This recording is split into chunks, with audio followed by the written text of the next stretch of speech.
नमस्कार साथियों, स्वागत है आपका सतीश एकेडमी ऑनलाइन पर। फ्रेंड्स, जैसा कि आप जानते हैं कि हमारे चैनल ने सभी प्रकार की प्रतियोगी परीक्षाओं की तैयारी कराने का बीड़ा उठाया है और उसी सिलसिले में मैं आपके सामने प्रस्तुत हूँ रीजनिंग का संपूर्ण कोर्स लेकर, जिसमें आज हम पढ़ेंगे चैप्टर फर्स्ट, जिसका नाम है एनालॉजी। इसी एनालॉजी को हम हिंदी में समानता कहते हैं और इसी एनालॉजी को हम हिंदी में सादृश्यता कहते हैं।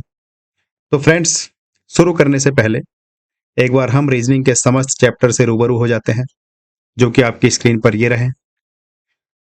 तो पहला चैप्टर हमारा समानता है, जिसको एनालॉजी बोलते हैं। उसके बाद classification, series, coding, decoding, blood relation, ऐसे करके हमारे रीजनिंग के समस्त टॉपिक आपके सामने हैं और कुछ टॉपिक ये आगे हैं। तो फ्रेंड्स, हमारा जो रीजनिंग का अंतिम टॉपिक होगा, जिसको हम लास्ट बोलेंगे, वो है पजल। पजल के बाद रीजनिंग में कुछ नहीं बचता, थोड़ा बहुत जो रह जाता है वो मैथ का पोर्शन रह जाता है, जिसको हम डेटा सफिशिएंसी बोलते हैं। तो उसको तो हम मैथ में कवर कर लेंगे या यहीं पे कवर कर लेंगे, उससे हमें क्या फर्क पड़ता है, हमें तो पढ़ना है। तो ये आपके सामने समस्त टॉपिक थे रीजनिंग के। आप चाहें तो इनको एक बार गो थ्रू कर लें। ये सारे टॉपिक हम एक एक करके पढ़ेंगे। आज हम शुरुआत फर्स्ट टॉपिक से करेंगे, जिसका नाम है एनालॉजी। तो चलिए फ्रेंड्स, शुरुआत करते अपने पहले चैप्टर की। सबसे पहले दोस्तों, हम इस समानता का मतलब जानते हैं। इस समानता को हम सादृश्यता भी कहते हैं। कुछ कुछ किताबों में इसका नाम सादृश्यता मिलेगा। तो इस सादृश्यता का मतलब क्या होता है, हमें यह समझना है। एक उदाहरण देकर मैं आपको समझाने की कोशिश करता हूं। फ्रेंड्स, जैसे ये मान के चलो कोई एक बच्चा है जिसने अपनी जिंदगी में कभी फॉर एग्जाम्पल लोमड़ी नहीं देखी। वो कहीं घूमने गया, या तो मान लो चिड़ियाघर में गया या जंगल में गया। उसने अपनी लाइफ में पहली बार लोमड़ी को देखा, उससे पहले उसने लोमड़ी को नहीं देखा। तो अब वो बच्चा समझ नहीं पा रहा कि ये कौन सा जानवर है, क्योंकि उसने तो लोमड़ी को कभी देखा नहीं। लेकिन उसने कुत्ते को देखा, उसके घर में होगा या गांव में होगा या शहर में होगा। कुत्ते से वो बच्चा परिचित है, लेकिन लोमड़ी उसने अपनी लाइफ में पहली बार देखी। तो अब वो बच्चा अपने दोस्तों को कैसे समझाएगा कि उसने क्या देखा। लोमड़ी को वो जानता नहीं, कुत्ते को वो जानता था, लेकिन लोमड़ी कुत्ते की जैसी तो थी नहीं, वो तो कुत्ते से अलग होती है। तो उसने अपने दोस्तों को यह समझाया कि उसने कुत्ते के जैसा कोई जानवर देखा। देखने में कुत्ते जैसा लग रहा था, लेकिन कुत्ता नहीं था। तो क्या समझे, ये समझे कि उस बच्चे ने कुत्ते की सादृश्यता के आधार पर लोमड़ी का वर्णन किया। इसी को हम सादृश्यता कहते हैं। यानी कि किसी एक वस्तु की झलक दूसरी वस्तु में देखना। किसी एक वस्तु की झलक दूसरी वस्तु में जब देखी जाती है, उसी को हम सादृश्यता कहते हैं और इसी को हम समानता कहते हैं। इसी को हम एनालॉजी कहते हैं। तो दोस्तों, ये एनालॉजी हमने 3 पार्ट में डिवाइड कर दी है। इसको हम 3 पार्ट में बांट कर पढ़ेंगे और इन 3 पार्ट के अलावा कोई चौथा पार्ट नहीं बनेगा आपकी एनालॉजी में। बस हम 3 पार्ट को एक एक करके समझेंगे और उसके बाद हमारा ये टॉपिक दी एंड हो जाएगा। जैसे हम बात करें पार्ट 1 की, तो पार्ट फर्स्ट हमारा संख्या के आधार पर होगा।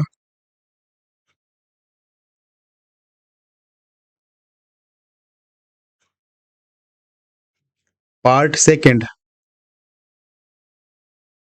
जो हमारे इंग्लिश के अक्षर होते हैं, जिनको लेटर बोलते हैं, उनके आधार पर होगा।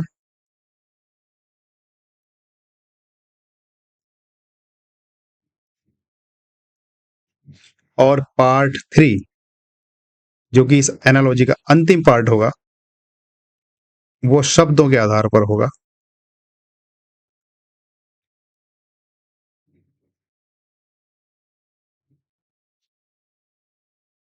तो फ्रेंड्स, हमने रीजनिंग को 3 पार्ट्स में डिवाइड कर लिया।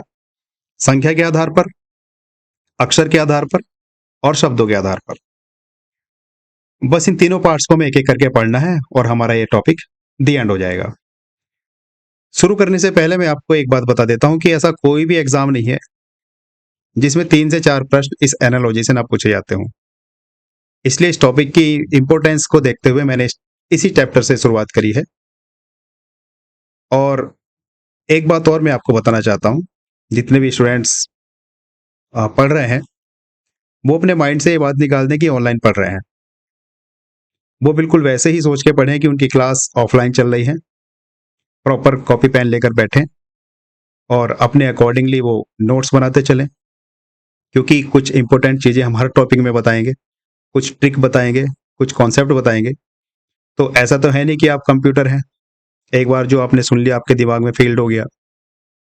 तो आपको प्रॉपर कॉपी पेन लेकर बैठना है और जैसे ऑफलाइन में आप क्लास करते हैं बिल्कुल उसी फीलिंग के साथ बैठना है। यकीन मानिए आप बहुत लोगों से आगे निकल जाओगे। लेकिन अगर आप दीवार से लग के बैठ जाओगे, सामने मोबाइल चला के आपने रख दिया और दीवार से लग के आराम से बैठे हो जैसे भालू पड़ जाता है शहद खा के, तो वैसे नहीं होने वाला कुछ। तो एक बार मैं फिर आपसे रिक्वेस्ट करता हूं, अगर आप सिंसियर हो, अपनी पढ़ाई को लेकर सीरियस हो, तो प्रॉपर कॉपी पेन लेकर बैठिए और अपने नोट्स बनाते चलिए। इन्हीं शब्दों के साथ मैं अपनी वाणी को यहीं रोकता हूं, वरना कुछ ज्यादा बोल जाऊंगा। तो चलिए पार्ट 1 से हम शुरुआत करते हैं संख्या के आधार पर। एक बार फिर से मैं आपको बता देता हूं कि फ्रेंड्स हमने एनालॉजी शुरुआत कर दी है और इस एनालॉजी को हमने 3 पार्ट्स में डिवाइड कर दिया है। पहला पार्ट संख्या के आधार पर, दूसरा अक्षर के आधार पर और तीसरा शब्दों के आधार पर। अब बात आती है कि ये पार्ट 1 जो हमारा संख्या के आधार पर है, इसको कैसे पढ़ेंगे। चलिए एक स्लाइड ले लेते हैं समझने के लिए। तो हम पढ़ रहे हैं पार्ट 1, जैसे कि हमने पीछे हेडिंग डाली, पार्ट 1 किसके आधार पर है, संख्या के आधार पर। कुछ जनरल चीजें हैं जो आपको याद रखनी है इस टॉपिक में। कौन कौन सी बातें हैं? एक तो आपको याद रखना है कि 2 से लेकर 10 तक आपको वर्ग याद होने चाहिए। दूसरा, कम से कम बता रहा हूं मैं 10 तक, सॉरी वर्ग तो आपको कम से कम 20 तक याद होने चाहिए। दूसरा, 2 से लेकर 10 तक आपको घन याद होने चाहिए, संख्याओं के घन। और तीसरा, आपको इस बात की जानकारी होनी चाहिए कि भाज्य और अभाज्य संख्याएं किसे कहते हैं। हालांकि जब हम मैथ पढ़ेंगे तो इनको हम डिटेल से समझेंगे, लेकिन फिलहाल इस टॉपिक में हमें इन चीज़ों की जरूरत पड़ेगी, इनका हमें ज्ञान होना चाहिए।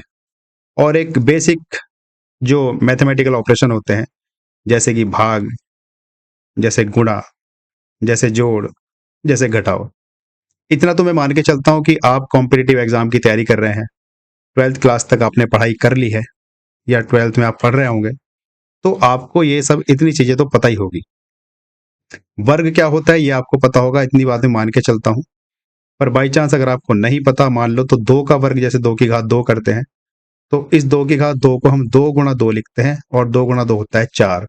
तो हम ये कह देंगे कि 2 का वर्ग 4 होता है और इस 4 का वर्गमूल 2 होता है। बात समझे? ऐसे ही जब हम बात करते हैं घन की, तो जैसे हम 2 का घन मतलब क्यूब, तो इसको कह देते हैं 2 की घात 3। और इस 2 की घात 3 को हम लिखते हैं 2 गुणा 2 गुणा 2। जब इनके हम गुणा कर देते हैं तो आ जाता है 8। यानी कि 2 का घन 8 होता है और 8 का घन मूल 2 होता है। जैसे कि यहाँ पे हमने देखा वर्ग में 2 का वर्ग 4 होता है और 4 का वर्गमूल 2 होता है। ऐसे एक हम 3 की बात करें, 3 का वर्ग 9 होता है और 9 का वर्गमूल 3 होता है। आई होप कि ये बातें आपको पता होगी, अगर नहीं पता तो मैंने आपको बता दी है। ऐसी भाज्य और अभाज्य संख्या थोड़ा सा हम एक ले लेते हैं ओवरव्यू। भाज्य और अभाज्य संख्या किसे कहेंगे? सपोज मैं यहां पर 2 संख्याएं लिखता हूं, एक मैंने 20 लिखी, एक मैंने 17 लिखी। अब आप सोचिए इस 20 को हम कौन कौन सी संख्या से भाग कर सकते हैं। भाग करने का मतलब है हमारा शेषफल 0 बचना चाहिए। 1 से तो सभी संख्याओं को भाग होती है, 1 के अलावा इस संख्या को हम 2 से भाग कर सकते हैं, 2 के अलावा 4 से कर सकते हैं, 4 के अलावा 5 से, 5 के अलावा 10 से और 10 के अलावा खुद 20 से भी इस संख्या को हम भाग कर सकते हैं। यानी कि 20 को हम 1, 2, 4, 5, 10 और 20 से पूर्णतः विभाजित कर सकते हैं। ऐसे ही 17 को देखो कौन कौन सी संख्या से हम इसको विभाजित कर सकते हैं। 17 को आप पाएंगे 17 को केवल 1 से कर सकते हैं और सिर्फ 17 से कर सकते हैं। क्या समझे आप? आपके सामने दो संख्याएं हैं, एक 20 और एक 17। इस 20 को हम 1 और 20 के अलावा 4, 5 और 10 से भी विभाजित कर सकते हैं, लेकिन 17 को केवल 1 और 17 से ही कर सकते हैं। तो वे संख्याएं जो केवल 1 और स्वयं से विभाजित होती हैं, वे संख्याएं क्या कहलाती हैं? अभाज्य संख्याएं कहलाती हैं। वे संख्याएं जो 1 और स्वयं के अलावा अन्य किसी संख्याओं से विभाजित नहीं होती हैं, अभाज्य संख्या कहलाती हैं। जबकि इसका उल्टा, वे संख्याएं जो 1 और स्वयं के अलावा अन्य किसी और संख्या से भी विभाजित हो जाए, अन्य किसी और से, तो वो संख्या हमारी कहलाती है भाज्य संख्या। जैसे कि हमने उदाहरण 20 लिया, बहुत सारे उदाहरण है, 10, उसके बाद 15। देखो 15 1 से भी विभाजित होगा, 1 से तो सारी संख्या विभाजित होंगी, और 15 3 से भी विभाजित होगा, 5 से होगा, और खुद 15 से भी होगा। तो भाज्य और अभाज्य आपको क्लियर हो गया होगा। इन चीज़ों का ज्ञान होना बहुत जरूरी है। अगर आपको इनको समझने में दिक्कत है तो आपको मेहनत बहुत ज़्यादा करनी पड़ेगी। चलिए आगे बढ़ते हैं। अब हम शुरुआत करते हैं अपने प्रश्नों की। आप समझ जाएंगे कि क्या है। जैसे जैसे और कुछ नई चीजें आएंगी मैं आपको बता दूंगा। तो ये इसका मतलब क्या है, देखो एक बार और थोड़ी सी चीज समझ लेते हैं। इसका संबंध जैसे 4 का संबंध जिस प्रकार 9 से होगा, उसी प्रकार इस 25 का संबंध इस क्वेश्चन मार्क से होगा। हमें यह बताना है कि इस क्वेश्चन मार्क की जगह क्या आएगा।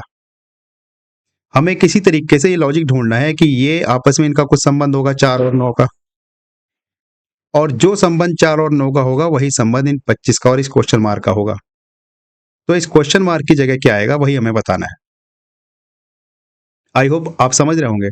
इसको सवाल को हम दो तरीके से ट्राई करते हैं। देखो एक बार मैं यहां पे लिख लेता हूं फिर से। एनालॉजी के ये जो सवाल होते हैं जो संख्या के आधार पर हैं, इसको एक सेकंड गाइस, इसको हम दो तरीके से सॉल्व कर सकते हैं। पहला तो ये कि जिस प्रकार इस 4 का संबंध इस 9 से है, उसी प्रकार इस 25 का संबंध यहां होना चाहिए, और जो संख्या हमारी आएगी हम बता देंगे कि हमारा ये आंसर हो गया। ये हो गया हमारा मेथड फर्स्ट। अगर इससे हमारा काम नहीं चलता तो हम इससे संबंध निकाल सकते हैं। जिस प्रकार इस 4 का संबंध इस 25 से होगा, उसी प्रकार इस 9 का संबंध इस क्वेश्चन मार्क से होगा। तो दो तरीके से हम दिमाग दौड़ा सकते हैं। या तो ये हम इसको पद बोल सकते हैं, पहला पद, दूसरा पद, तीसरा पद और चौथा पद। ये टोटल 4 पद हैं। तो पहले और दूसरे पद का संबंध हम आपस में निकाल सकते हैं, और जिस प्रकार हमने पहले दूसरे पद का संबंध निकाला उसी प्रकार इन दोनों का संबंध निकाल देंगे। और हम कह देंगे जैसे जिस हिसाब से यहां से 4 से 9 बना, वैसे यहां 25 से यहां पर ये बन जाएगा। बात समझ रहे होंगे? अच्छा एक बात और, इसमें एक प्राथमिकी सारणी होती है। ये क्या बला है ये भी आपको समझ में आ जाएगा। ये बला अब क्या है आपको समझ में आ जाएगी। एक प्राथमिकी सारणी होती है, इसको समझ लेते हैं बस एक बार, फिर हमारा काम आसान हो जाएगा। प्रायोरिटी लिस्ट बोलते हैं। इस प्रायोरिटी लिस्ट के हिसाब से हमें कुछ बातों का ध्यान रखना होगा। कौन कौन सी बातें हैं? जैसे कि नंबर 1, हमें जो कॉन्सेप्ट लगाना है अपने सवाल को सॉल्व करते हुए, वो पहले अभाज्य संख्या ध्यान में रखनी है। अगर अभाज्य संख्याओं का कॉन्सेप्ट नहीं बैठता है तो फिर हम या तो वर्ग करके देखेंगे या वर्गमूल, या फिर घन करके देखेंगे या घनमूल। अगर यहां भी हमारा काम नहीं चला तो फिर हम गुणा भाग करके देखेंगे, गुणा या भाग। अगर यहां भी काम नहीं चला तो फिर हम जोड़ तोड़ करके देखेंगे, जिसको जोड़ और घटाव बोलते हैं। कहने का मतलब ये है कि हम जो लॉजिक यहां पर लगाएंगे अपने प्रश्न में, वो पहले हमें ऐसा लॉजिक लगाना है जो अभाज्य संख्याओं के आधार पर हो। अगर अभाज्य संख्याओं के आधार पर हमारा आंसर निकलता है तो हम कह देंगे हमारा आंसर ये सही है। क्योंकि कुछ सवाल ऐसे होंगे जिनमें चारों विकल्प आपको ठीक लगेंगे। अभाज्य संख्याओं के हिसाब से आपका ये ठीक हो जाएगा, और वर्ग या घनमूल के हिसाब से ये ठीक हो जाएगा, गुणा भाग के हिसाब से ये ठीक हो जाएगा, और जोड़ घटाव के हिसाब से ये ठीक हो जाएगा। तो ऐसे बहुत सारे सवाल आपको मिलेंगे आगे, जिनके 2 या 3 या चारों विकल्प सही लगेंगे। तो ऐसे में समस्या ये होती है कि हमें कौन सा विकल्प ठीक मानना है, क्योंकि ऐसा तो है नहीं कि चारों विकल्प ठीक हो जाएंगे, कोई सा एक ही ठीक होगा। तो ये प्राथमिकी सारणी वहां पर काम आती है। इसको आप नोट कर लीजिए। पहले हमें अभाज्य संख्याओं को प्रायोरिटी देनी है, उसके बाद वर्ग को, फिर घन को, फिर गुणा को, फिर भाग को, फिर जोड़ और घटा, और लास्ट में उसके बाद तुम कुछ भी उसको इलॉजिकल बोल देते हैं। फिर उसके बाद जो भी आप कर सकते हो कर सकते हैं। तो ये हमारी प्राथमिकी सारणी थी। अब हम डायरेक्ट प्रश्न पे चलते हैं। एक बार मैं इसको इरेज कर लेता हूं और फिर हम अपने प्रश्न को करते हैं। तो फ्रेंड्स, जैसे प्रश्न आपके सामने है, जिस प्रकार 4 का संबंध 9 से है, उसी प्रकार 25 का संबंध इस क्वेश्चन मार्क से क्या होगा, यानी कि इस प्रश्नवाचक चिन्ह की जगह कौन सी संख्या आएगी, ये जो आपको विकल्प दिए हैं। तो देखो, मैंने क्या कहा था अभी जब हमने शुरुआत करी है कि हमें वर्ग और घन याद होने चाहिए। हमें संख्याओं को देखते ही पता चल जाना चाहिए कि ये हमें दिख रहा है, ये 2 का वर्ग है। 2 का वर्ग करेंगे तो 4 आएगा। ये हमें दिख रहा है, ये 3 का वर्ग है। ये हमें नजर आ रहा है 5 का वर्ग है। तो अब आप यहाँ पे लॉजिक लगाइए। 2 के बाद 3 आता है, 3 के बाद 4, 4 के बाद 5, 5 के बाद 6। हमने क्या सीखा, जिस प्रकार इसका संबंध इससे है, उसी प्रकार इसका संबंध इससे होगा। यानी कि 2, 2 के बाद आया 3, तो ऐसे यहाँ 5 और 5 के बाद आएगा 6, तो हम कह देंगे यहाँ पे ये 6 का वर्ग हो जाएगा। और आप आंसर कह दोगे 36। ऑप्शन में 36 है भी है। आप कह दोगे सवाल नंबर हमारा 1 आंसर हो जाएगा 36, और आप खुश होकर एग्जाम में आ जाओगे कि हमने तो सही कर दिया, जबकि आपका वो गलत हो जाएगा। क्यों हो जाएगा? क्योंकि ये प्रायोरिटी लिस्ट है, प्राथमिकी सारणी। हमने क्या कहा, अभी पहले हमें अभाज्य संख्याओं पे ध्यान देना है। तो हमें ये 2 भी अभाज्य दिख रही है, 3 भी अभाज्य है, 5 भी अभाज्य है, तो ये 6 हमने कैसे ले लिया? इस 6 का तो कोई मतलब ही नहीं है। हमें जब दूर से पता चल गया कि ये हमारा 2, 3 और 5, जब ये दोनों तीनों संख्या अभाज्य हैं, तो यहाँ पे भी जो प्रश्नवाचक चिन्ह है, यहाँ पर भी कोई अभाज्य संख्या आएगी। कैसे आएगी, बस ये पता करना है। देखो, अभाज्य संख्या लिखो। सबसे छोटी अभाज्य संख्या 2 होती है, उसके बाद 3 होता है, उसके बाद 4 तो होता नहीं है, 4 के बाद होता है 5, 5 के बाद 7, 7 के बाद 11, 11 के बाद 13, और भी बहुत सारी हैं, जैसे 17 हो गया, 23 हो गया, 29 हो गया। तो सबसे छोटी अभाज्य संख्या 2 है, और 2 के बाद आ गया यहाँ पर 3। कोई दिक्कत? यानी कि सीरियल से चल रहा है। 2 के बाद आया 3, ठीक। ऐसे यहाँ 5, 5 के बाद 7 आता है, तो हमारी जो अगली संख्या आएगी यहाँ पर 7 आएगी, और सभी संख्याओं का वर्ग हो रहा है, तो यहाँ 7 का भी वर्ग हो जाएगा। तो क्वेश्चन मार्क के हिसाब से हमारे यहाँ पर आ जाएगा 49। तो ऑप्शन नंबर हमारा सी सही हो जाएगा, ना कि बी। आई होप कि आप इस प्रश्न को समझ पाए होंगे। पहला सवाल था, हमने बहुत सारी चीजें इसको करने के लिए समझी। आगे प्रैक्टिस करेंगे तो सारी बातें क्लियर हो जाएंगी। लेकिन मैं बार बार आपको एक ही बात बोलता हूं कि ये प्राथमिकी सारणी आपको ध्यान में रखनी है, और इसमें हमें सबसे पहले अभाज्य संख्याओं का रूल लगाना है।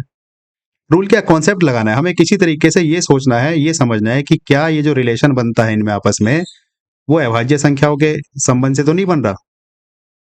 अगर ऐसा कुछ नहीं है तो फिर वर्ग या घन करके देखेंगे, वर्गमूल या घनमूल करके देखेंगे, फिर गुणा या भाग, जोड़ घटाओ, और फिर बाद में अगर कुछ नहीं है तो कुछ भी करके हमें आंसर तक पहुंचना है। तो देखो, इसी सवाल में 2 ऑप्शन ठीक हो गए। ऑप्शन 36 भी ठीक है, और ये 49 भी ठीक है। लेकिन अगर ऑप्शन हमारा ये सी यहाँ पे नहीं दिया होता, तो फिर बी आंसर हो ही जाता।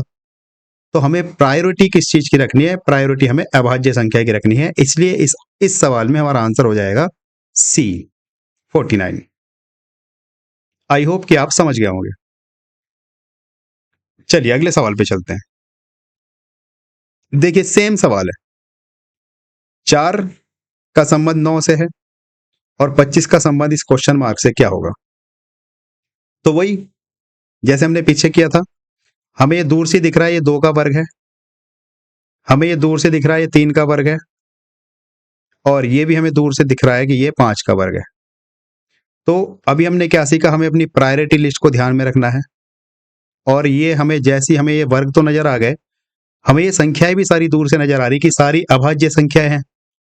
2 भी अभाज्य है, 2 के बाद 3 अभाज्य है, 3 के बाद 5 अभाज्य है, क्रम चल रहा है पूरा। तो 5 के बाद कौन सी संख्या होगी जो अभाज्य होगी? 7 होगी। तो जैसे यहाँ 2 का वर्ग है, 3 का वर्ग है, 5 का वर्ग है, ऐसे यहाँ 7 का वर्ग हो जाएगा, और 7 का वर्ग होता है 49। लेकिन हमारे ऑप्शन में 49 नहीं है। तो अब हमारी जो प्राथमिक सारणी है उसके अकॉर्डिंग हमारा जो प्रायोरिटी थी अभाज्य संख्या होगी वो तो कैंसिल हो गई, क्योंकि ऑप्शन में 49 नहीं है।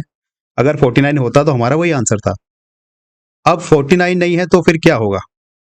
फिर दूसरा लॉजिक वर्ग या घन करके देखते हैं। तो जैसे ये 2 का संबंध 3 से है, भाई 2 के बाद 3 आता है, वैसे ही इस 5 का संबंध क्या होगा? 6 से होगा, क्योंकि 5 के बाद 6 आता है। तो जब 5 के बाद 6 आता है तो 6 का वर्ग क्या होगा? 36 होगा। तो हमारा आंसर कितना हो जाएगा? हमारा आंसर हो जाएगा 36। तो देखो पिछला वाला सवाल था सेम, लेकिन इस वाले ऑप्शन में 49 नहीं था। अगर 49 होता तो आंसर 49 हो जाता। तो ऐसे सवालों में मल्टीपल आंसर होते हैं, हमें जो फर्स्ट आंसर है प्रायोरिटी वाला वो लगाना होता है। और वो पता कैसे चलेगा? वो पता हमारी इस प्राथमिक सारणी से चलेगा। इस प्राथमिक सारणी को आप कहीं अच्छे से नोट कर लीजिए। मेन हमें शुरुआत करनी है अभाज्य संख्याओं से, उसके बाद वर्ग या घन से, फिर गुणा या भाग से, फिर जोड़ने से या घटाने से। चलिए अब हम ज्यादा से ज्यादा प्रैक्टिस करते हैं और उसके बाद आप सारी बातें समझते चले जाओगे। देखिए ये वाला सवाल आपके सामने है, आपके पास सोचने के 10 सेकंड हैं। आप हर सवाल को सोचिए, मैं आपको 10 सेकंड का टाइम दूंगा सोचने के लिए, और बताइए आंसर क्या होगा।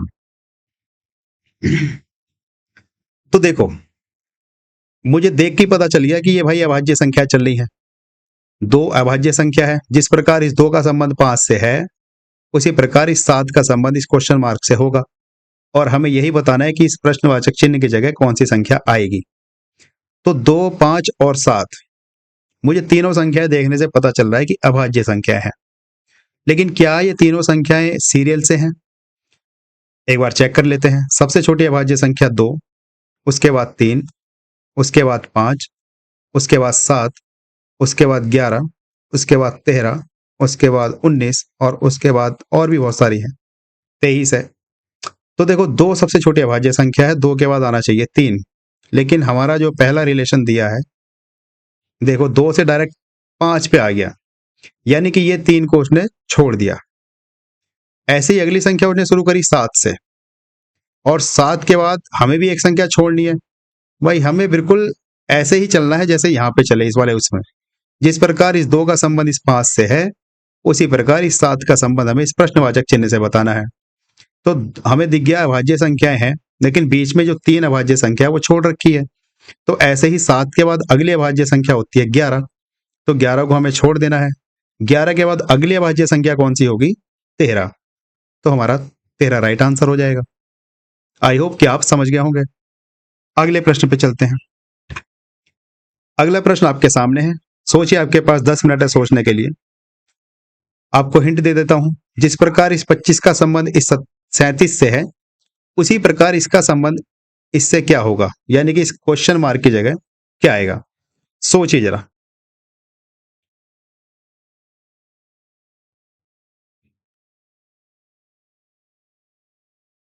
चलिए देखो, पहले हम लॉजिक लगाएंगे अभाज्य संख्या होगा, तो हम लॉजिक लगाते हैं कि यहाँ पे 5 का वर्ग हमें नजर आ रहा है, ये 7 का नजर आ रहा है, लेकिन ये बीच में 37 है, इसका कोई हमें कॉन्सेप्ट नजर नहीं आ रहा। अभाज्य संख्या तो यहाँ पर नहीं लग सकती, लेकिन हमें इतना तो नजर आ रहा है कि ये वर्ग तो है। किसका वर्ग है? 5 का। भाई 5 का वर्ग 25 होता है। मैंने बोला आपको कम से कम 10 तक वर्ग और सॉरी घन याद होने चाहिए और 20 तक वर्गमूल याद होने चाहिए, वर्ग याद होने चाहिए, फिर ऐसे सवाल आप देखते ही कर पाओगे। और ये 7 का वर्ग है। अब बात यह है कि ये 37 कैसे बना 25 से। इस 37 को हम ये कह सकते हैं कि भाई ये 5 है, 5 में हमने 1 जोड़ दिया, उसका वर्गमूल कर दिया और फिर उसमें 1 जोड़ दिया। भाई 5 और 1 होते हैं 6, 6 का वर्गमूल प्लस 1, यानी कि 6 का वर्ग होता है, सॉरी 6 का वर्गमूल नहीं, 6 का वर्ग, 6 का वर्ग होता है 36 प्लस 1, दोनों को जोड़ देंगे तो 37 आ गया। तो कैसे आया 37 समझ पाए? ये 5 का वर्ग है 25, इस 5 में 1 जोड़ा 6, 6 का वर्ग कर दिया हमने, हो गया 36। इस 36 में एक जोड़ दिया 37। तो ऐसे ही ये हमारा 7 का वर्ग है, 7 में एक जोड़ेंगे जब हम, कितना होगा 8। अब इस 8 का हम वर्ग कर देंगे और फिर उसमें एक जोड़ देंगे, तो 8 का वर्ग कितना होता है 64, 8 अट्ठे 64, उसमें एक जोड़ देंगे और 64 और एक जोड़ एक कितना हो जाएगा जुड़ने के बाद 65 हो जाएगा। तो हमारा जो आंसर हो जाएगा वो 65 हो जाएगा। ऑप्शन में 65 है क्या? Option number B. I hope आप समझ पा रहे होंगे। चलिए अगला सवाल समझते हैं। सवाल नंबर 5 आपकी स्क्रीन पर है, कोशिश करिए करने की। आपके पास 5 से 10 सेकेंड है कॉन्सेप्ट लगाने की, और कोशिश करिए आप मुझसे पहले ढूंढ ले अपने सवाल का आंसर। मेरे बताने से पहले आप कमेंट कर दीजिए आंसर, तो मैं मान जाऊंगा कि हाँ आपने तैयारी कर रखी है, आप अच्छा है, पढ़ने में आपका दिमाग ठीक है। देखो दिमाग सबका पढ़ने में ठीक होता है, मेरा मतलब है कि आप सिंसियर हो अपनी पढ़ाई को लेकर। चलिए ज्यादा टाइम वेस्ट ना करते हुए इस वाले सवाल को समझते हैं। जैसे ये प्रश्न हमारे सामने है, इस प्रश्न के हिसाब से हमें ये कह दिया कि भाई इस 5 का संबंध जिस प्रकार इस 36 से है, उसी प्रकार इस 6 का संबंध इस क्वेश्चन मार्क से क्या होगा, यानी कि इस प्रश्नवाचक चिन्ह की जगह क्या आएगा, हमें इतना बताना है। तो देखो ये 5 से 36 कैसे बना होगा, अभाज्य संख्या का तो कॉन्सेप्ट इसमें नहीं लग रहा। इस 5 में हम अगर एक जोड़ दें और उसके बाद अगर हम इसका वर्ग कर दें तो 36 बन जाएगा कि नहीं? बन जाएगा। तो ऐसे ही इस 6 में अगर हम एक जोड़ दें और फिर उसका वर्ग कर दें तो 6 और 1 कितना होता है 7, और 7 का वर्ग कितना होता है 49। तो हमारा आंसर कितना आ गया 49। बताओ किसी को समस्या है क्या समझने में? चलिए अगले सवाल पे चलते हैं। अगला सवाल आपके सामने है, जिस प्रकार इस 68 का संबंध इससे है 1 से 30 से, उसी प्रकार इस प्रश्नवाचक का संबंध इससे होगा। हमें प्रश्नवाचक चिन्ह की जगह बताना है कौन सी संख्या आएगी। तो करिए कोशिश, कैसे कर सकते हैं? चलिए देखिए जरा ध्यान से, ये 68 कैसे बना होगा हमें ये सोचना है। मैंने आपको शुरुआत में ही बता दिया था कि हमें 1 से लेकर 10 तक घन याद होने चाहिए और 1 से लेकर 20 तक वर्ग याद होने चाहिए।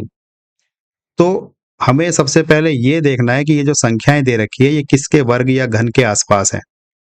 जैसे 68 है, ये 68 एक तो मुझे 8 के वर्ग के आसपास लग रहा है और एक 4 के घन के आसपास लग रहा है, क्योंकि 8 का वर्ग 64 होता है, उसमें मैं 4 जोड़ दूं, और 4 का घन 64 होता है, उसमें मैं 4 जोड़ दूं। ऐसे ही ये जो 130 है, ये 130 किसके आसपास आपको नजर आ रहा है? ये मुझे नजर आ रहा है 121 के आसपास, जो 11 का वर्ग होता है, और मुझे नजर आ रहा है ये 5 के घन के आसपास। 5 का घन कितना होता है 125।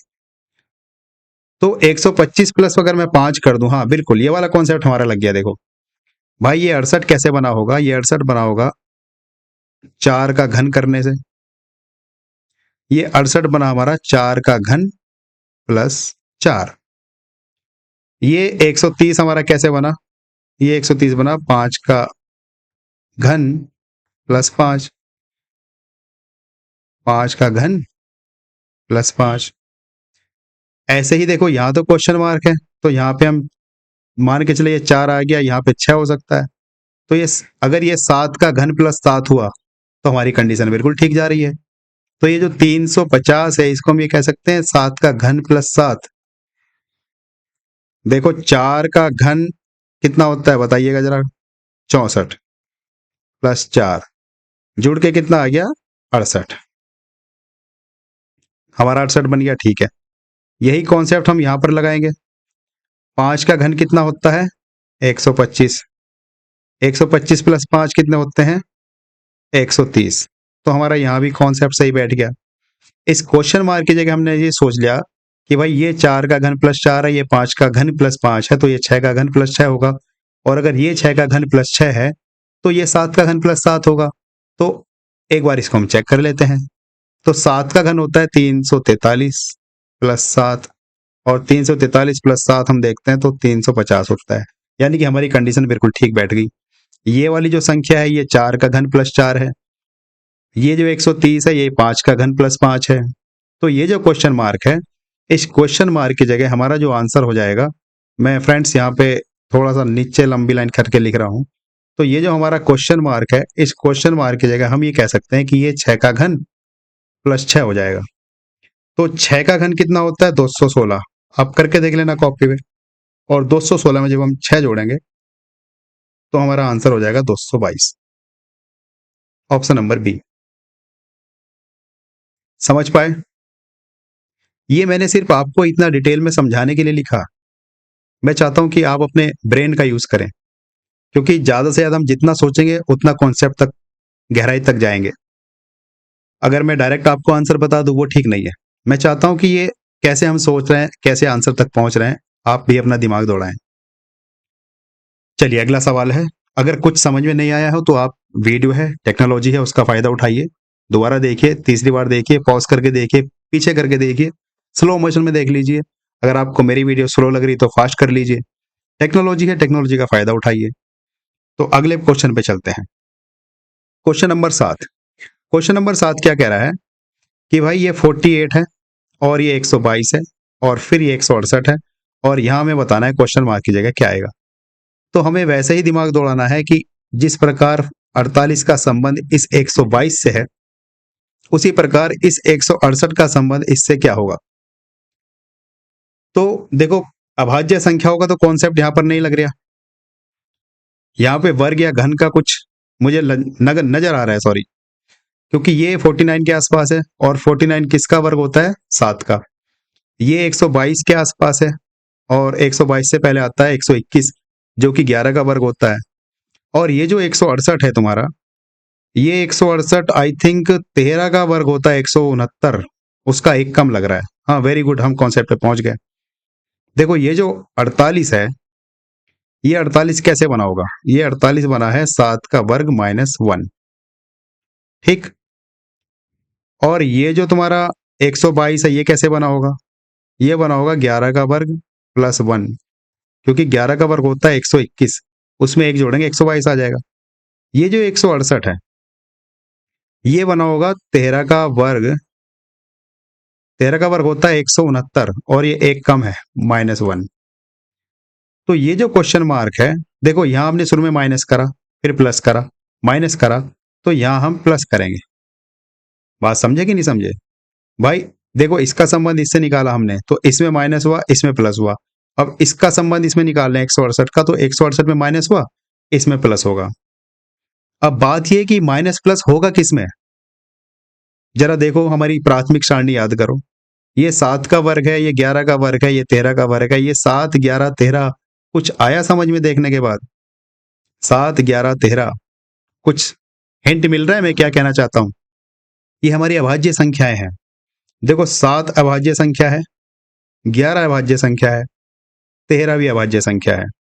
और अच्छी बात यह कि सीरियल से हैं, क्रम से हैं। देखो 7 के बाद हमारी अगली अभाज्य संख्या 11 है, 11 के बाद हमारी अगली अभाज्य संख्या 13 है और 13 के बाद हमारी जो अगली अभाज्य संख्या होगी वो 17 होगी। होगी कि नहीं होगी आप चेक कर लीजिए। तो यहां पर जो हमारा हो जाएगा, ये हमारा हो जाएगा 17 का वर्ग प्लस 1। तो 17 का वर्ग होता है 289, 17 का वर्ग होता है 289 प्लस 1, और 289 जब प्लस 1 हम करेंगे तो हमारा आंसर हो जाएगा 290। Option number B. I hope आप कुछ दिमाग चला रहे होंगे, और मैं डिटेल में इसलिए बता रहा हूं ताकि आप इन सवालों को समझ पाएं। अभी हमारा ये मैंने आपको बार बार बताया, पार्ट 1 चल रहा है संख्या पर आधारित, उसके बाद हमारा पार्ट 2 चलेगा अक्षर पर आधारित, और पार्ट 3 चलेगा शब्दों पर आधारित। तो हम इसकी भरपूर प्रैक्टिस करना चाहते हैं ताकि आप ज्यादा से ज्यादा प्रैक्टिस कर सकें। तो नेक्स्ट क्वेश्चन पे चलते हैं। देखो अगला क्वेश्चन है 6 222 7 और क्वेश्चन मार्क, यानी कि इस प्रश्नवाचक चिन्ह की जगह क्या आएगा हमें यह बताना है। तो जिस प्रकार इस 6 का संबंध इस 222 से है, उसी प्रकार इस 7 का संबंध इस क्वेश्चन मार्क से होगा। तो सोचो इनका आपस में कुछ संबंध नजर आ रहा है क्या? सोचिए, मुझे तो समझ में आ गया, पर आप सोचिए, आपके दिमाग में आया क्या? आप मुझसे पहले कमेंट कीजिए। मेरे एक्सप्लेन करने से पहले आप अपना आंसर कमेंट कीजिए। वो होती है 1 नंबर की तैयारी। क्योंकि कंपटीशन इतना ज़्यादा है, अगर आप थोड़ा आगे नहीं जाओगे तो एक से बढ़ के एक धुरंधर बैठे हैं। तो देखो, ये 6 से 222 कैसे बना होगा? भाई ये 6 का क्यूब हमने कर दिया। 6 का क्यूब होता है 216, और इस 216 में अगर हम 6 जोड़ दें तो 222 हो गया। इससे ऐसे ही 7 का क्यूब और प्लस इसमें मैं 7 जोड़ दूं, 7 का क्यूब 7 सत्ते 49, हाँ 343 होता है, प्लस 7। तो 343 प्लस 7 कितना हो जाएगा? 350। Option number B. भाई ये 6 से 222 कैसे बना? 6 का क्यूब कर दिया हमने 216। 6 का क्यूब का क्या मतलब हुआ? कुछ बच्चे होंगे जो समझ नहीं पा रहे होंगे ये क्यूब और घन क्या है। देखो, दोनों एक ही चीज है, घन को ही क्यूब बोलते हैं। जैसे 6 का हमने क्यूब किया है तो इसका मतलब हुआ 6 गुणा 6 गुणा 6। जब इन हम तीनों की गुणा करेंगे तो 216 आएगा। ये आपको याद कर लेंगे तो आपका काम आसान हो जाएगा। और जो हमारा वर्ग है उसको हम स्क्वायर बोलते हैं। ठीक, चलिए। तो ये 6 से 222 कैसे बना? 6 का क्यूब प्लस 6, और ये 7 से जो क्वेश्चन मार्क है यहाँ पे हमने कर दिया 7 का क्यूब प्लस 7। आई होप आप ये सवाल समझ गए होंगे। चलिए अगले सवाल पे चलते हैं फिर। सवाल नंबर 9। तो ये सवाल नंबर 9 आप देखिए, इसमें क्या हो रहा है। शायद ये सवाल हमने पहले कर लिया है, पर देखता हूं इनमें से आप में से कितने बच्चे हैं जो समझ पाए होंगे। फटाफट कमेंट कीजिए। मुझे ध्यान आ रहा है हमने ये पहला दूसरा सवाल शायद किया है, ये रिपीट हो गया क्वेश्चन हमारा, कोई बात नहीं। तो जो दीवारों से लगे बैठे होंगे उनकी तो समझ में नहीं आया होगा। कुछ होंगे जरूर जो दीवार से लग के बैठे होंगे, जो कॉपी पेन का यूज नहीं कर रहे होंगे, और जो कॉपी पेन का यूज कर रहे होंगे उनको जरूर ये समझ में आ जाएगा। देखो, ये अभाज्य संख्या नजर आ रही है मुझे। 2 के बाद अभाज्य संख्या आती है 3, 3 को हमने छोड़ दिया, उसके बाद 5 आ गया। फिर 7, 7 के बाद अभाज्य संख्या आती है 11, 11 को छोड़ना है, उसके बाद अगली संख्या आ जाएगी 13। बिल्कुल वैसा ही सवाल है जैसा हमने शायद तीसरा चौथा सवाल किया था, और इसमें प्रायोरिटी लिस्ट लगानी है। अभाज्य संख्याओं को ध्यान में रखना है, ठीक है? तो इसको कराने की जरूरत नहीं है, आप समझ गए होंगे। इसमें अभाज्य संख्या है। चलिए क्वेश्चन नंबर 10। क्वेश्चन नंबर 10 कह रहा है कि जिस प्रकार 122 का संबंध 170 से है, उसी प्रकार 290 का संबंध इस क्वेश्चन मार्क से क्या होगा? यानी कि इस क्वेश्चन मार्क की जगह कौन सी संख्या आएगी, ये बताना है। तो जरा सोचिए क्या होगा इसमें। देखो, मैं बार बार कह रहा हूं, अगर हमें वर्ग याद है 20 तक तो हमारा काम आसान हो जाता है। देखो, मुझे ये दूर से नजर आ गया कि ये 11 का वर्ग 121 होता है, और 121 में एक और जोड़ देंगे तो 122 हो जाएगा। तो ये तो हो गया 11 का वर्ग प्लस 1। ऐसे ही ये जो 170 है, ये हमें पता है 13 का वर्ग होता है 169, और उसमें अगर हम एक जोड़ देंगे तो 170 हो जाएगा। ऐसे ही ये जो 290 है, हमें पता है 17 का वर्ग होता है 289, उसमें अगर हम एक जोड़ दें तो 290 हो जाएगा। अब फिर से जरा ध्यान दो, जो हमारी प्रायोरिटी लिस्ट है, जिसको हम बोलते हैं प्राथमिकी सारणी, तो कुछ आपको नजर आ रहा है। ये 11 है, ये 13 है, ये 17 है, यानी क्या है? अभाज्य संख्या है। तो एक अभाज्य संख्या 11 हो गई, 11 के बाद 13 हो गई, 13 के बाद देखो कोई और तो नहीं है बीच में, डायरेक्ट 17 ही आती है इसके बाद। तो 17 के बाद कौन सी अभाज्य संख्या आती है, जरा बताइए फटाफट, जल्दी कमेंट कीजिए मुझसे पहले। तो 17 के बाद आती है 19। तो बस अब 19 का वर्ग प्लस 1 कर दीजिए। जैसे ही हम 19 का वर्ग प्लस 1 कर देंगे तो इस क्वेश्चन मार्क की जगह हमारा आंसर आ जाएगा। तो यहां पे हो जाएगा 19 का वर्ग प्लस 1। 19 का वर्ग होता है 361, और जब हम 361 में एक जोड़ेंगे तो 362 हमारा आंसर हो जाएगा।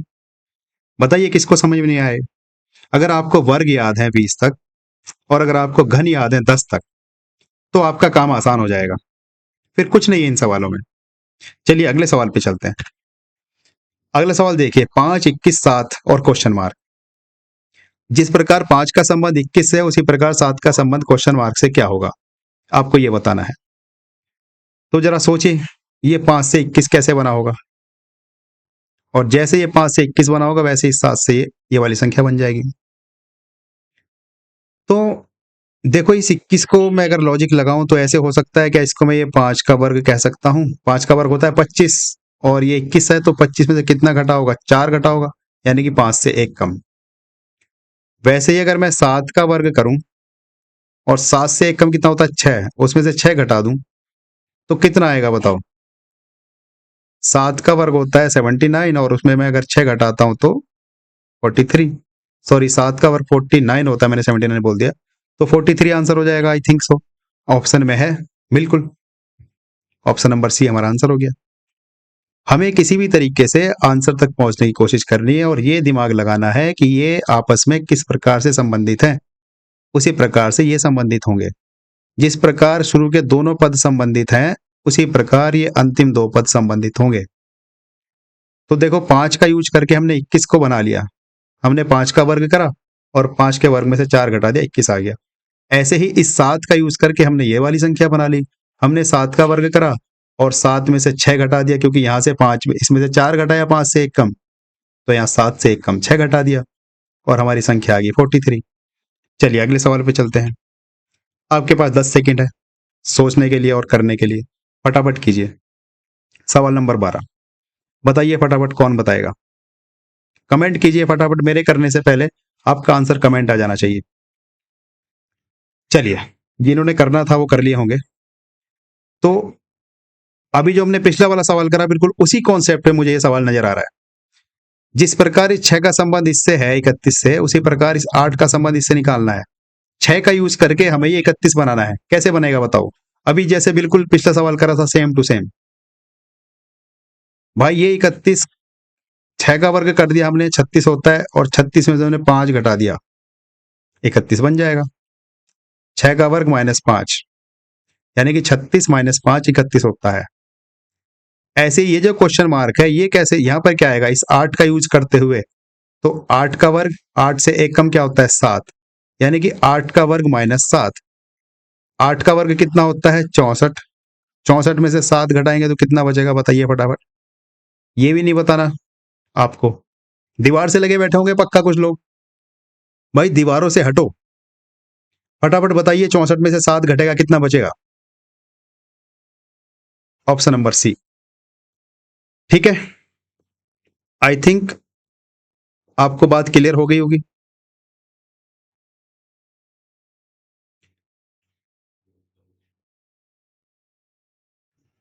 ठीक है, चलिए अगले सवाल पे चलते हैं। क्वेश्चन नंबर 13 देखिए।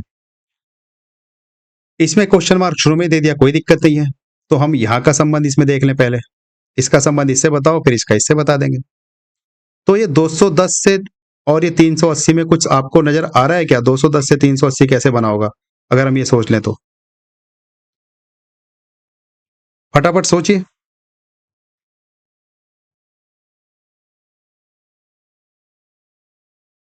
मैंने भी आपको कहा कि कम से कम आपको 20 तक तो वर्ग याद होने चाहिए। इसमें वर्ग का कुछ फंडा लग रहा है, मुझे पूरा पूरा नजर आ रहा है। इसमें वर्ग का कुछ मुझे नजर आ रहा है। देखो, 210 जो है किसके वर्ग के आसपास है? अगर हम 14 का वर्ग करें तो कितना होगा, 196, और उसमें हम कितना जोड़ रहे हैं, 14। चलो कॉन्सेप्ट तो ठीक ठीक बैठ रहा है, पर इसको ऐसे ना करके बिल्कुल वही वाला कॉन्सेप्ट लगा लें क्या, बस थोड़ी सी संख्या बढ़ा के दे दी उसने। देखो ये ऐसे हो जाएगा, 15 का वर्ग कितना होता है, 15 का वर्ग, 15 का वर्ग होता है शायद 225, शायद, क्या होता ही है। तो 225 में कितना कम है, ये 15 कम है। ठीक, ये हमारा लॉजिक बन गया। यानी कि ये जो 210 है, हमने इसको कह दिया 15 का वर्ग -15। ऐसे ही ये जो तुम्हारा 380 है, देखो ये किसके वर्ग के आसपास है, 20 के वर्ग के आसपास है। जब हम 20 का वर्ग करेंगे 400 होता है, और 400 में से हम 20 घटा देंगे तो 380 आ जाएगा। तो ये जो 380 है, ये हमारा 20 का वर्ग -20 हो गया। ऐसे ही ये जो हमारे पास है 182, ये 182 कैसा आया होगा? ये आया होगा 14 का वर्ग माइनस 14। बिल्कुल करेक्ट, पकड़ ली हमने रफ्तार। अब आप ध्यान से देखो, इस क्वेश्चन मार्क की जगह हमें बताना है क्या आएगा। यहां ये 14 का वर्ग माइनस 14 है, यहां पे ये 15 का वर्ग माइनस 15 है, यहां पे 20 का वर्ग माइनस 20 है। दोनों में अंतर कितना है? यहाँ पे भाई 15 और 20 में अंतर कितना है? 5 का अंतर है ना, प्लस 5 हो रहा है ना, ये अंतर 5 का हो रहा है। तो ऐसे ही यहाँ पे प्लस 5 करके दो, यानी कि 14 प्लस 5 करोगे तो 19 हो जाएगा ना। तो हमारा जो क्वेश्चन मार्क की जगह संख्या आएगी, ये आ जाएगी 19 का वर्ग माइनस 19। समझे कि नहीं समझे? 19 का वर्ग माइनस 19। तो इसमें जो तुम्हारा 19 का वर्ग हो जाएगा तुम्हारा 19 नंबर 171, हाँ 17 19 का 19 और 17 361, और इसमें से फिर हम 19 घटाएंगे तो हमारा आंसर आ जाएगा 342। बिल्कुल, हमारा कॉन्सेप्ट बिल्कुल सही लग गया। चलिए, कुछ लोग नहीं समझ पाए होंगे, उसको हम फिर से समझा देते हैं। तो हमारा आंसर हो जाएगा इसमें 342। कैसे हुआ देखो, हमने पहले इसको समझने का प्रयास करा कि ये 182 कैसे बना होगा। हमने इसको कह दिया 14 का वर्ग माइनस 14। 14 का वर्ग 196 होता है, 196 से हम 14 घटाएंगे तो 182 आ गया। ठीक है, ये जो 210 है इसको हमने कह दिया 15 का वर्ग माइनस 15। 15 का वर्ग 225 होता है, उसमें से 15 घटाया तो 210 आ गया। ठीक है, ये 380 हमारा 20 का वर्ग माइनस 20 हो गया। 20 का वर्ग होता है 400, उसमें से हमने 20 घटा दिया, 380 आ गया। तो ये 15 का वर्ग माइनस 15 है और ये 20 का वर्ग माइनस 20 है। तो 15 और 20 दोनों में अंतर कितने का है? 5 का, यानी कि ये पहली संख्या इससे 5 कम है, तो ये पहली संख्या इससे 5 कम है, तो ये 5 अधिक होगी ना। तो ये हमारा 14 का वर्ग माइनस 14 है, तो 14 के बाद 5 जोड़ेंगे तो 19 आ जाएगा। तो ये हमारा 19 का वर्ग माइनस 19 होगा, और 19 का वर्ग होता है 361, उसमें से 19 घटा देंगे तो 342 हमारा राइट आंसर हो जाएगा। आई थिंक आपने ये सवाल समझ लिया होगा। चलिए अगले सवाल पे चलते हैं, हमारे पास बहुत सवाल हैं। देखिए बहुत सवाल हैं, मैं चाहता हूं कि आज ही हमारा पार्ट 1 कंप्लीट हो जाए, उसके बाद हम कल अगली क्लास में पार्ट 2 कर लेंगे, क्योंकि टाइम ज़्यादा हो गया। मैं आपको पहले ही दिन आपको ज़्यादा लंबी डोज नहीं देना चाहता, ज़्यादा तगड़ी। तो हम पार्ट 2 तक कोशिश करते हैं, आज हमारा पार्ट 1 कंप्लीट हो जाए, पार्ट 2 हम कल से शुरू कर देंगे। तो फटाफट मैं अब आपको समझाता चलता हूँ और आप समझते चलते हैं। चलना, देखो, जैसे ये क्वेश्चन नंबर 14 आपके सामने है, बताइए इसमें क्या कॉन्सेप्ट लग रहा है। 5 का संबंध 9 से जिस प्रकार है, उसी प्रकार 17 का संबंध इस क्वेश्चन मार्क से बताना है। तो जरा फटाफट सोचिए क्या होगा। देखो, अच्छा सवाल है। ये क्या है हमारा? 2 का वर्ग प्लस 2, 2 का वर्ग प्लस 1, सॉरी, 2 का वर्ग 4 होता है, उसमें एक जोड़ देंगे 5 आ गया। और ये जो है ये 2 का क्यूब है प्लस 1। समझे कि नहीं समझे बात? इस 5 को हमने कह दिया 2 का वर्ग प्लस 1, इस 9 को हमने कह दिया 2 का क्यूब प्लस 1। तो ऐसे ही ये जो 17 है, ये तुम्हें ये नजर आ रहा है कि नहीं, 4 का वर्ग प्लस 1। तो जब ये 4 का वर्ग प्लस 1 है, तो ये जो क्वेश्चन मार्क है ये 5 का क्यूब प्लस 1 होगा कि नहीं होगा? सॉरी, 4 5 का क्यों होगा? 4 का ही होगा ना, क्योंकि ये वाली जो संख्या थी हमारे पास, पिछली वाली, ये वाली जो संख्या थी हमारे पास, ये जो है 2 का वर्ग प्लस 1 है, तो ये 2 का क्यूब प्लस 1 है। तो ये 4 का वर्ग प्लस 1 है, तो ये भी 4 का क्यूब प्लस 1 होगा ना। 4 का क्यूब कितना होता है? 64, और उसमें एक जोड़ देंगे तो 65। चलिए अगले सवाल पे। अगला सवाल है, 6 का संबंध 18 से है, उसी प्रकार 4 का संबंध इस क्वेश्चन मार्क से क्या होगा? जिस प्रकार इस 6 का संबंध इस 18 से है, उसी प्रकार इस 4 का संबंध इस क्वेश्चन मार्क से क्या होगा? फटाफट बताइए।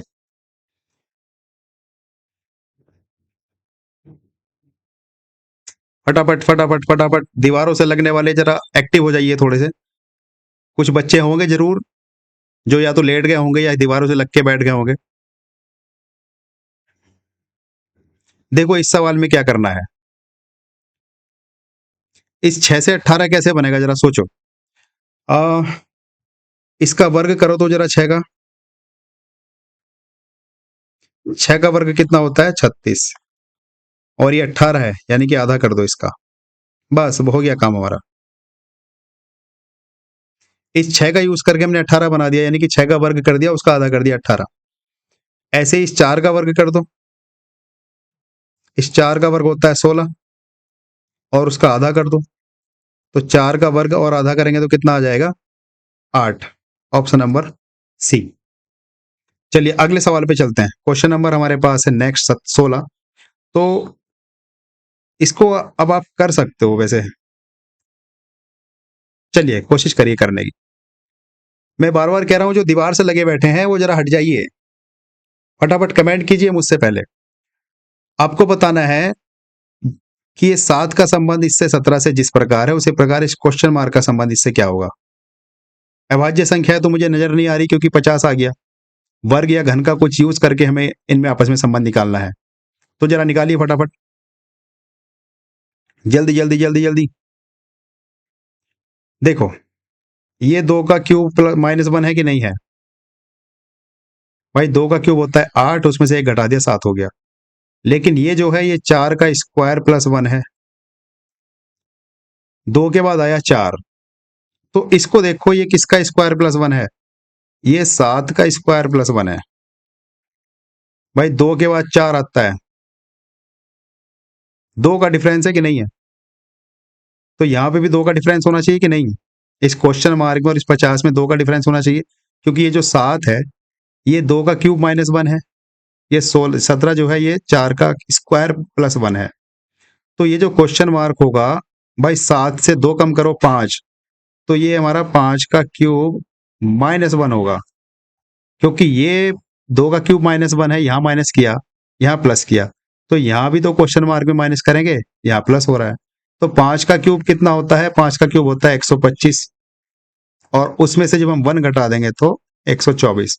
Option number D. चलिए अगले सवाल पे। क्वेश्चन नंबर 17 आपके सामने है, फटाफट बताइए कैसे होगा। बिल्कुल वही सेम टू सेम कॉन्सेप्ट लगेगा जो पिछले सवाल में लगा है। देखो ये 4 का स्क्वायर प्लस 1 हो जाएगा, है कि नहीं? 4 का स्क्वायर प्लस 1, ये 12 का स्क्वायर प्लस 1, और ये तुम्हारा 14 का स्क्वायर -1 है, यहाँ पे +1 नहीं है, तो यहाँ पे भी -1 होगा जरूर। भाई देखो ये 4 का स्क्वायर प्लस 1 है, तो यहाँ पे क्या होगा, क्योंकि ये जो है ये 12 का स्क्वायर प्लस 1 है और ये 14 का स्क्वायर -1 है। तो देखो अंतर कितना का है? 12 और 14 में 2 का, तो यहाँ पे भी अंतर 2 का ही होगा ना। तो ये हमारे पास हो जाएगा 6 का स्क्वायर -1। 6 का स्क्वायर -1 यानी कि 36 -1 यानी 35। आई होप कि आप समझ गए होंगे। हाँ हाँ, समझे कि नहीं? मुझे लग रहा है कि कुछ हमने मिस्टेक तो नहीं कर दी। क्वेश्चन नंबर 17 में 36 35 ऑप्शन में तो है, ठीक है, कुछ मिस्टेक नहीं है। ठीक है ठीक है ठीक है, मुझे लगा इसका क्यूब होना है। हाँ ठीक है, वर्ग ही चल रहा है ना, यहाँ पे सबका वर्ग है तो यहाँ भी वर्ग चलेगा। आई बात समझ में? भाई ये जो 17 है ये 4 का वर्ग प्लस 1 है। अभी इसको हमें पता नहीं, चलो इसको छोड़ दो। ये जो 145 है ये 12 का वर्ग प्लस 1 है, और ये जो है ये 14 का वर्ग -1 है, क्योंकि 14 का वर्ग 196 होता है। तो ये 12 और ये 14, 12 14 यानी कि 2 का अंतर, ये 4 और तो ये 6 होगा ना, तो ये 6 का वर्ग -1 हो जाएगा। ठीक है, चलिए नेक्स्ट क्वेश्चन। देखो ये 3 24 और ये 25, जिस प्रकार इसका संबंध इससे है उसी प्रकार इसका संबंध इससे क्या होगा, हमें ये बताना है। तो देखो मुझे ये दूर से नजर आ रहा है, इस 3 का यूज करके ये 24 कैसे बना होगा।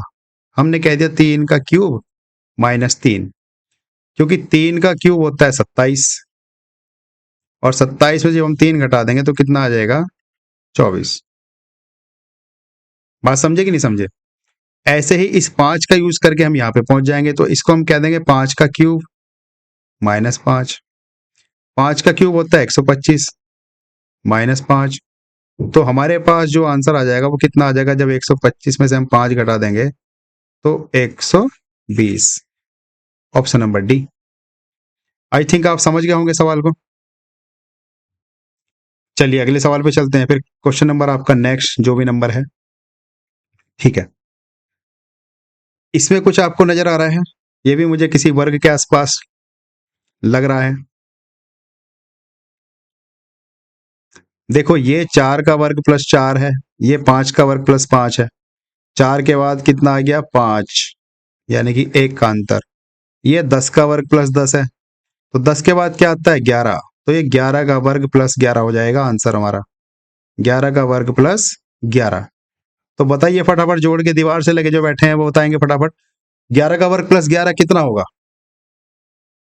फटाफट जल्दी बताइए, कमेंट कीजिए जल्दी। तो 11 का वर्ग होता है 121, उसमें 11 जोड़ देंगे तो 132। ठीक है, सबसे पहले दीवार से उचक के जिसने बताया उसका राइट आंसर हुआ। अगला सवाल, क्वेश्चन नंबर 20। देखो जिस प्रकार 15 का संबंध 25 से है उसी प्रकार इस 24 का संबंध इससे होगा। फटाफट लगाइए लॉजिक, क्या लगा होगा इसमें। अभी तक हमने बहुत इधर उधर से कर ली, जब से हमारा अभाज्य चल रहा है, वर्ग चल रहा है, घन चल रहा है, अब ये मुझे कोई सा बस ये वर्ग तो नजर आ रहा है 5 का, लेकिन ये 15 और ये कुछ पल्ले नहीं पड़ रही बात। ठीक है, तो इसको कैसे करेंगे। तो देखो यहाँ पे भाज्य संख्या का तो कॉन्सेप्ट है नहीं, क्योंकि जो 24 है ये तो अपने आप में भाज्य है, 25 भी भाज्य है, 15 ही भाज्य है, तो ये जो भाज्य संख्या है तो नहीं, भाज्य संख्या है, भाज्य संख्या तो नहीं है, और ना ही यहाँ पर कोई वर्ग या और घन का कोई कॉन्सेप्ट है। तो अब हम इसको गुणा या भाग करके देखते हैं। तो ये जो 15 ये कैसे आया होगा, 15 गुणा 3 गुणा 5 कर दें, ठीक है, ये 5 गुणा 5, ठीक है, और ये जो 24 है, ये 24 कैसे आया होगा, ये 24 आया होगा तुम्हारा 3 गुणा 8। तो ये जो क्वेश्चन मार्क है भाई, 3 अट्ठे 24 होता है ना, हाँ, तो ये जो क्वेश्चन मार्क है इसकी जगह क्या आएगा। देखो लगभग लगभग हमने पकड़ ली बात भाई, यहाँ पे हमने 3 गुणा 5 करा, और ये जो लास्ट वाली संख्या यहाँ हमने उठा ली ये 5, और इस 5 की 5 से गुणा कर दी तो 25 आ गया। ऐसे ही हमने यहाँ पे 3 गुणा 8 कर दिया, और यहाँ से लास्ट वाली संख्या हमने उठा दी 8। इस 8 में हमारे पास 2 ऑप्शन है, या तो इस 8 की 8 से गुणा कर दो तो 64 आंसर आ जाएगा। ऑप्शन में 64 है क्या, नहीं है। तो इस 8 की 5 से गुणा कर दो, क्योंकि यहाँ पे 5 से हुई तो यहाँ भी 5 से कर दो, तो 5 से करके देखा हमने 40, 40 ऑप्शन में है क्या, बिल्कुल है, तो ऑप्शन नंबर ए हो जाएगा। भाई बहुत सिंपल था हमारा, इसमें कोई लॉजिक नहीं लगा, ना तो वर्ग का ना घन का। हमने इस 15 को 3 गुणा 5 कह दिया, और इस 25 को 5 गुणा 5 कह दिया। ये जो 3 गुणा 5 है हमने ये 5 पकड़ लिया, इस 5 की 5 से गुणा कर दी तो 25 आ गया। ऐसे इस 24 का हमने जब फैक्टर किया तो 3 गुणा 8 आ गया, गुणनखंड जब हमने किया इसके, और इसमें जो लास्ट संख्या 8, उसको हमने 8 से 8 गुणा कर दिया, क्योंकि यहाँ 5 से 5 कर दी थी तो 64 आ गया था। 64 ऑप्शन में है नहीं, तो हमने सोचा ये जो 5 की गुणा 5 से करी तो इस 8 की गुणा 5 से होगी, तो उस हिसाब से हमारा 40 आंसर आ गया। आई होप आप समझ गए होंगे। अगले सवाल पे चलते हैं। अगला सवाल आपके सामने है, जिस प्रकार इस 24 का संबंध 27 से है उसी प्रकार इस क्वेश्चन मार्क का संबंध इससे क्या होगा। फटाफट सोचिए जरा। जिस प्रकार इस 24 का संबंध इससे है उस प्रकार 27 का संबंध, 24 और 27 का संबंध आपस में है, तो इस क्वेश्चन मार्क और 81 का संबंध क्या होगा। देखो ये भी लगभग लगभग मुझे वही कॉन्सेप्ट नजर आ रहा है, वर्ग के आसपास। तो मुझे 9 का वर्ग, तो हाँ 9 का ये वर्ग है, ये 3 का घन है,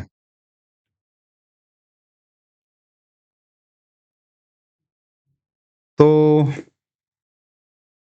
इसमें कौन सा कॉन्सेप्ट लगेगा देखिए जरा। इसका हम मल्टीप्लाई करके देखते हैं। हमने इसकी मल्टीप्लाई करी 3 गुणा 8 कर दिया, ठीक है, इसकी हमने मल्टीप्लाई करी 3 गुणा 9 कर दिया, ठीक है, इसकी हम मल्टीप्लाई कर रहे हैं तो ये हो गया 9 गुणा 9, ठीक है। तो अब जरा ध्यान से देखो, यहां शुरू में 3 है, यहां भी शुरू में 3 है, तो ये जो क्वेश्चन मार्क होगा यहां भी शुरू में, क्योंकि यहां शुरू में 9 है तो यहां भी शुरू में 9 ही होगा। बात समझे कि नहीं समझे?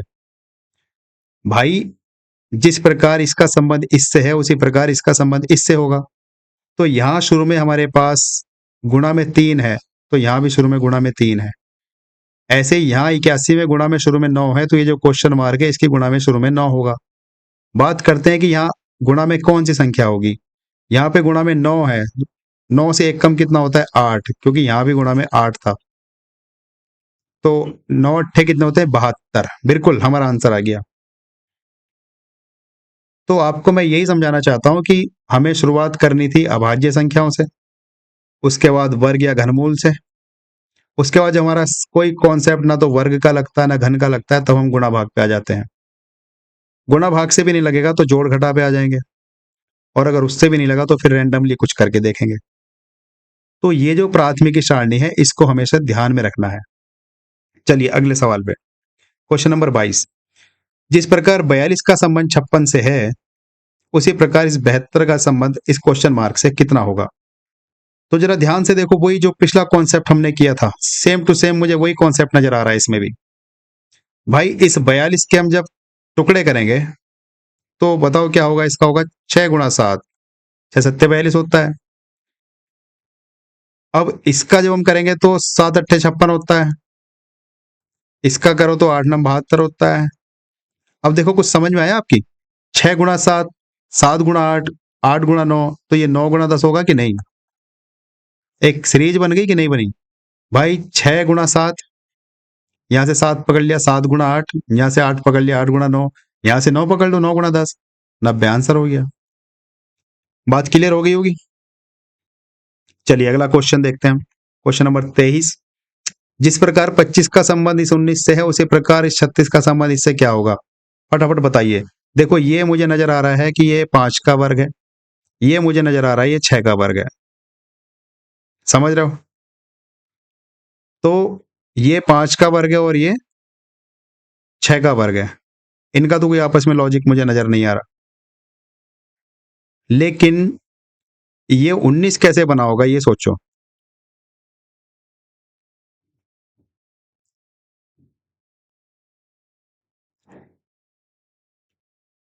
ये 19 कैसे बना होगा अगर हम इसमें सोचने लग जाए तो देखो, ये 5 का वर्ग है, ठीक है, ये 5 का वर्ग हो गया। ये 19 कैसे बना होगा मैं ये सोच रहा हूं। इसमें अगर मैं 2 का वर्ग जोड़ दूं तो 25 और 4 कितने होते हैं 29 होते हैं। लगाया कुछ कुछ दोहरा लगाया। इसमें से अगर मैं 10 घटा दूं तो कितना आ गया हमारे पास 19 आ गया, ठीक है। अब ये हमारे पास 6 का वर्ग है। भाई 2 5 में से कितना कम है 2 3, तो ऐसे ही जब 6 में से 3 कम करेंगे तो 3 आएगा ना, 3 का वर्ग हो जाएगा। 6 का वर्ग होता है 36, 3 का वर्ग होता है 9, 36 और 9 में से जब मैं 10 घटा दूं तो कितना आ जाएगा 35 आना चाहिए। भाई 36 प्लस 9 45, 45 में से 10 घटाएगा तो कितना आएगा 35, 35 आंसर में है क्या। बिल्कुल। देखो यहां तक दिमाग नहीं चल पाता कभी कभी, ये 19 कैसे बना इसमें ही दिमाग चकरा जाएगा आधे बच्चों का। ये 19 ऐसे बन गया, ये जो 5 का वर्ग है 25, इसमें हमने 2 का वर्ग जोड़ दिया, 5 का वर्ग प्लस 2 का वर्ग दोनों को जोड़ के हो गया 29, 29 में से 10 घटा दिया 19 आ गया। ऐसे ही ये 6 का वर्ग है, इस 6 के वर्ग में हमने 3 का वर्ग जोड़ दिया, क्योंकि 5 से 2 कितना कम है 3, तो 6 से भी हमें यहाँ 3 कम लेना है तो 3 आ गया। 6 का वर्ग होता है 36, 3 का वर्ग होता है 9, और दोनों में से जब हम 10 घटा देंगे तो हमारे पास 35 आ जाएगा। ठीक है साहब, चलिए अगले सवाल पे चलते हैं। सवाल नंबर हमारे पास है 24। जिस प्रकार इसका संबंध इससे है उसी प्रकार इसका संबंध इससे क्या होगा। फटाफट बताइए। और वैसे मैं सोच रहा हूँ क्लास हमारी काफी लंबी हो गई है। चलिए ये वाला एक कॉन्सेप्ट मैं आपको समझा देता हूँ। दीवार से जो लगे बैठे हैं फटाफट कमेंट करिए, और जो कॉपी पेन लेके बैठे हैं उनको तो उनसे भी जल्दी करना चाहिए। देखो इस 13 का यूज करके 17 कैसे बना होगा। देखो 13 में पहला है 1 और दोबारा है 3, दोनों को जोड़ दिया, उसका स्क्वायर कर दिया तो 16 आ जाएगा कि नहीं आएगा। ऐसे ये जो 14 है इसमें 1 है और 4 है, दोनों को जोड़ दिया, दोनों का स्क्वायर कर देंगे, 5 हो जाएगा। 5 का स्क्वायर कितना होता है? 25। Option number B. किसी को दिक्कत? चलिए अगले सवाल पे चलते हैं। अगला सवाल हमारा कह रहा है कि जिस प्रकार 2 का संबंध 7 से है उसी प्रकार 6 का संबंध इस क्वेश्चन मार्क से क्या होगा। तो देखो इस 2 का यूज करके ये 7 कैसे बना होगा, ये दिमाग दौड़ाओ। इस 2 का अगर मैं यूज करूं तो 2 का वर्ग होता है +3। एक तो तरीका ये है 7 बनने का। दूसरा ये तरीका है कि 2 का क्यूब कर दो -1 कर दो, तो भी 7 बन गया। ऐसे ही यहां पे लगा दो यही वाला कॉन्सेप्ट। भाई 6 का वर्ग कर दो, 6 से 1 फालतू कितना होता है? 7। तो कितना हो जाना चाहिए? 6 छंग 36 और 7 43। ये वाला कॉन्सेप्ट नहीं लग रहा, तो दूसरा वाला कॉन्सेप्ट क्या था? 6 का क्यूब कर दो, 6 का क्यूब होता है 216 -1, तो ये 215 आ जाना चाहिए। तो यहां तो हमारे दोनों ही कॉन्सेप्ट फेल हो गए। तो अब हम क्या करेंगे? इसी वाले कॉन्सेप्ट को पकड़ो, पहले वाले को। हमने करा 2 का वर्ग +3, तो यहां पे भी एक बार करके देखो 6 का वर्ग +3।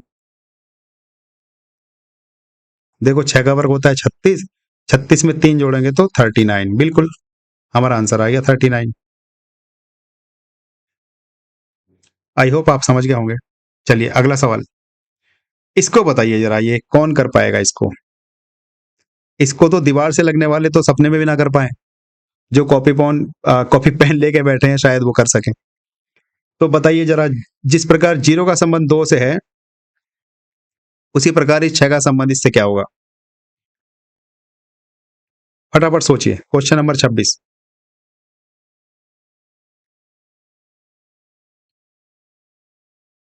देखो बहुत ही सिंपल है ये सवाल, मुझे जहां तक लग रहा है। देखने में थोड़ा सा मुश्किल लग रहा है लेकिन सिंपल है। चलिए, ये कॉपी पेन वालों से भी मुश्किल होगा, कुछ धुरंधर होंगे जिन्होंने जरूर कर दिया होगा।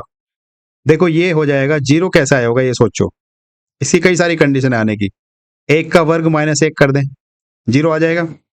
अभी वर्ग करके करते हैं, उसके बाद अगर वर्ग से काम नहीं चला तो क्यूब कर लेंगे। अब ये 2 कैसा आया होगा बताओ? ये 2 आया होगा, 2 का वर्ग -2। ऐसे ही ये 6 कैसा आया होगा? ये 6 आया होगा, 3 का वर्ग -3। अब ध्यान से देखो, 1 का वर्ग -1, 2 का वर्ग -2, 3 का वर्ग -3। तो ये जो क्वेश्चन मार्क है ये 4 का वर्ग -4 नहीं होगा क्या? 4 का वर्ग -4 होता है 12। आई होप आप समझ गए होंगे।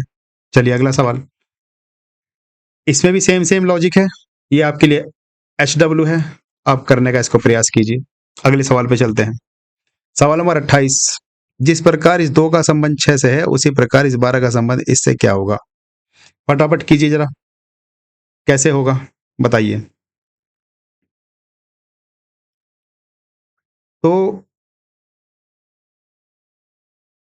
इसमें भी लगभग वही कॉन्सेप्ट मुझे नजर आ रहा है। देखो ये जो है ये कैसे बना होगा? ये हमारा 2 का स्क्वायर -2 होगा।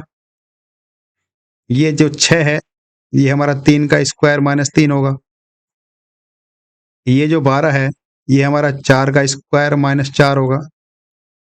तो ये जो क्वेश्चन मार्क है ये हमारा 5 का स्क्वायर -5 होगा कि नहीं होगा? और 5 का स्क्वायर -5 क्लास 5th का बच्चा बहुत जल्दी बता देगा, बल्कि क्लास 4th का ही बता देगा। ऑप्शन नंबर बी, यानी कि 5 का स्क्वायर 25, 25 में से 5 घटा 5, 20 आ गया आंसर। चलिए क्वेश्चन नंबर 29। सेम सेम सा मुझे नजर आ रहा है, और फटाफट बताइए कैसे होगा। देखो ये क्या है, इसमें ये 2 कैसे आया होगा ये सोचो। या तो 1 का स्क्वायर +1 करके आया होगा, और ये तुम्हारा 3 का स्क्वायर +1 करके आ गया, लेकिन ये +1 करके नहीं आ रहा। तो स्क्वायर वाला तो कॉन्सेप्ट नहीं लगेगा, शायद क्यूब वाला लगे। 1 का क्यूब +1 ठीक है, ये हमारा 2 का क्यूब +1 +2 ठीक है, ये हमारा 3 का क्यूब +1 +3 ठीक है, तो ये हमारा 4 का क्यूब प्लस 4 हो जाएगा। बात समझे भाई? एक का घन कर दिया, एक का घन एक ही होता है, उसमें एक जोड़ दिया तो 2 आ गया। ऐसे ही हमने यहाँ पे 2 का घन कर दिया, 2 का घन होता है 8, उसमें 2 जोड़ दिया तो 10 आ गया। यहाँ पे हमने 3 का घन कर दिया, उसमें 3 जोड़ दिया तो 30 आ गया। अब हम यहाँ पे 4 का घन करेंगे तो 4 का घन होता है 64, उसमें 4 जोड़ दिया तो 68 आ गया। Option number A. तो फ्रेंड्स आज के लिए इतना ही। अब हमारी जो क्लासेस हैं, कल हमारा पार्ट 2 हो जाएगा इसी क्लास का, और देखते हैं क्या होगा। जो भी होगा देख लेंगे। तो ये आपका होमवर्क है, आपको कमेंट करने हैं इन सवाल के आंसर। जिसका आंसर ठीक होगा उसको मैं हार्ट दे दूंगा, ताकि और बच्चे समझ पाएं कि कौन सा आंसर ठीक है। आपको करना कैसे है, कमेंट, जैसे कि ये वाला सवाल है, और कितने सवाल लगे इसमें, 4-5 सवाल है। हाँ, क्वेश्चन नंबर डालना है। जैसे आपको क्वेश्चन नंबर सपोज 31 है, 31 डाल के उसके आगे अगर आपका ऑप्शन नंबर ए सही है तो ए ऐसे कमेंट करना है। जैसे क्वेश्चन नंबर आपका मान लो 32 है, 32 का अगर आपका आंसर सी सही है तो सी। जैसे क्वेश्चन नंबर 34 है, 33 है, 33 का जो भी आपका आंसर है उसका आप विकल्प लिख के डाल दीजिए। ऐसे आपको कमेंट करना है। ये आपका होमवर्क है क्वेश्चन नंबर 31 से लेकर 35 तक। अगली क्लास में हम मिलेंगे एनालॉजी के पार्ट 2 के साथ। तब तक आप पढ़ते रहिए और इस वीडियो को दोबारा देखिए अगर जरूरत हो तो। तब तक के लिए टेक केयर, बाय बाय।